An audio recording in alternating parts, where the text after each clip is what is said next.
Hello and welcome, I am Raziel and today I'm going to do a review, rather than just a usual Monday morning rant slash ramble slash commentary. I'm going to do a review. I'm going to do a review of the Conquest First Blood starter set. This is a really good starter set for anyone wanting to get into Conquest. You get your two armies as always, and you get the various bits and pieces you need except dice. What is it with companies not putting dice in their starter sets? I will never know, but here we go. So, basically, First Blood is the skirmish version of for Conquest. You have the Last Argument of Kings, that's your big battle sort of game, and you have the First Blood, which is your more skirmish-based game. The rules are robust enough that you can play a big army with First Blood if you wish, and I'll be honest with you, out of the two, I do happen to prefer the First Blood rules set. And I'll get to that in a second, why. But this is a really good box. In this box, you get two forces. You get the Radwan and you get the Old Dominion. The Radwan are your orcs, basically. They're just basically orcs. But they have a very big love of riding dinosaurs. And not just the little raptor ones, we're talking the big ones too, such as the Brontosaurus and Tyrannosaurus Rex.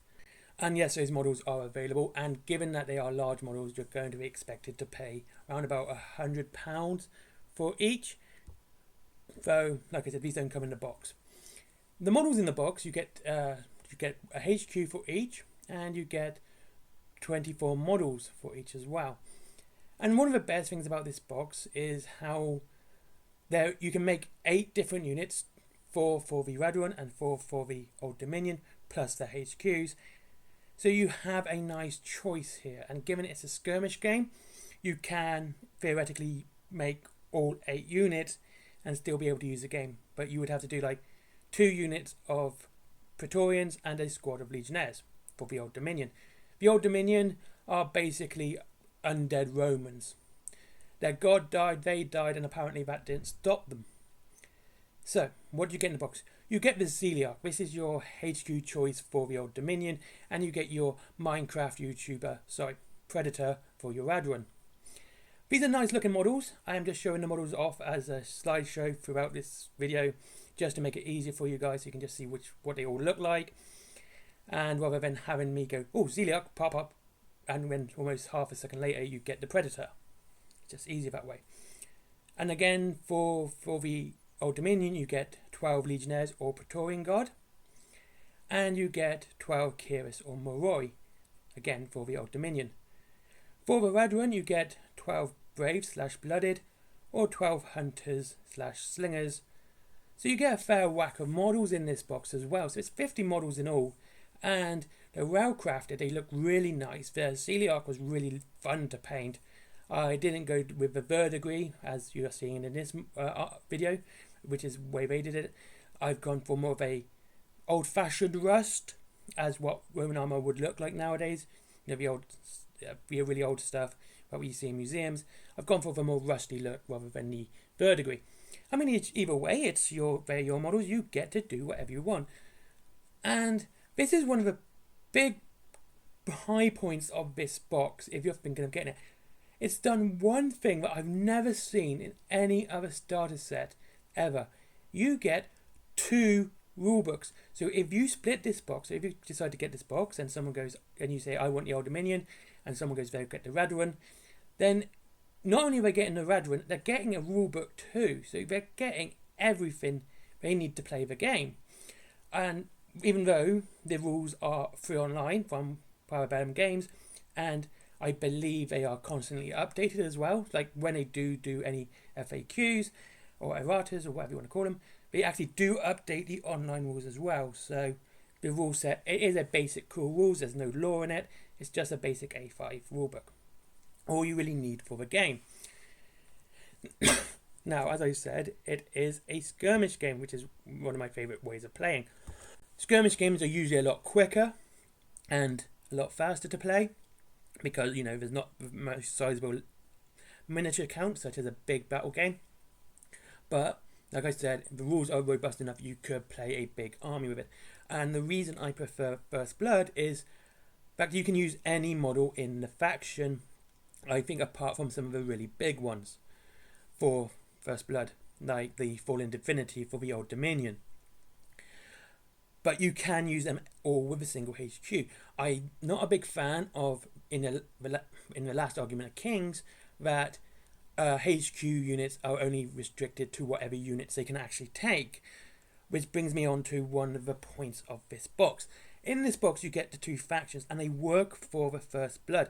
But if you're using this box to start a last argument of King's army, the Old Dominion doesn't make a legal army. A Celiac cannot command Kiris or Moroi. However, the Radron box does make a legitimate army for the last argument of Kings, and it's around about 330 points for that.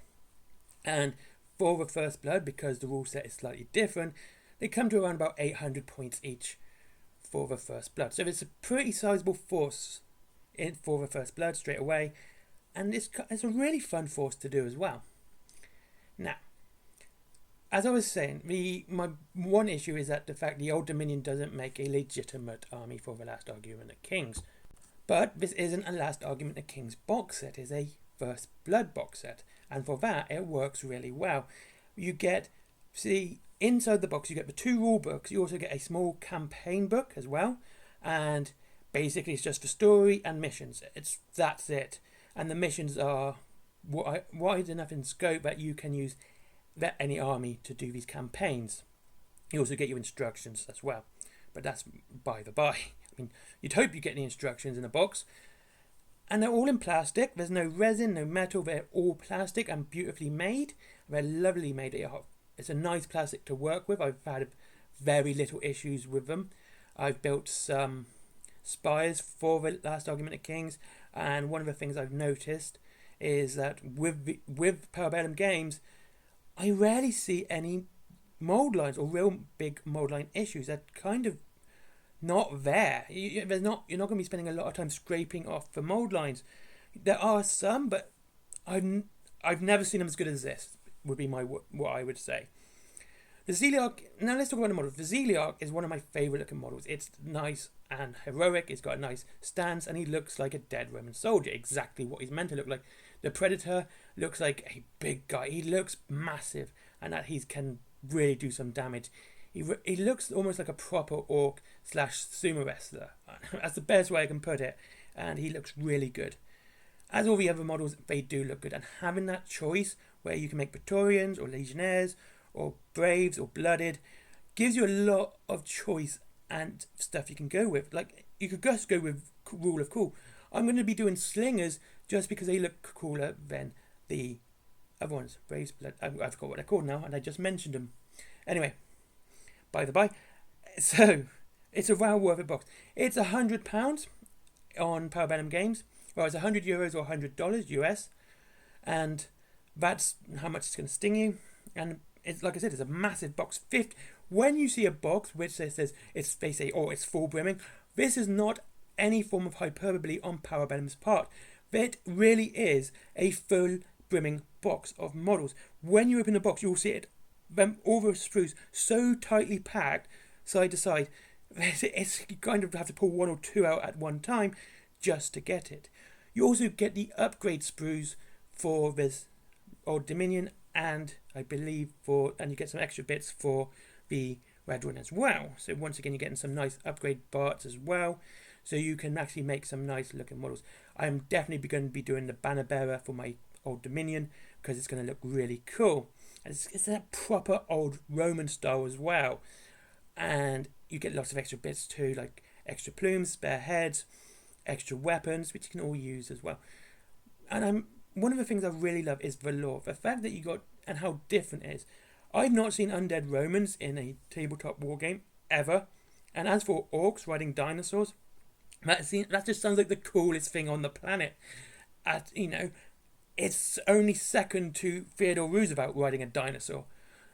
And that really does please me. So you orc players who happen to love dinosaurs as well, this really is an army for you, and you're going to really enjoy it. The rules are nice and simple, as they should be, but not that simple. It's sort of like easy to get into, but hard to master. And I like it. And one of my favourite parts of the rules, which I didn't think I'd enjoy, but I've actually thought was a really good part, is that each unit comes with a card. And that card, you have a deck of cards. In this case, you'd have ones for the, let's say, you'd have ones for the Celiarch, the Keris or Mori, or the Legionnaires and Praetorians. And what you do, you shuffle your deck, and that's when it comes to your turn, because it's unit by unit activation, which is one of my favourite. You draw your first card. That's the unit you move.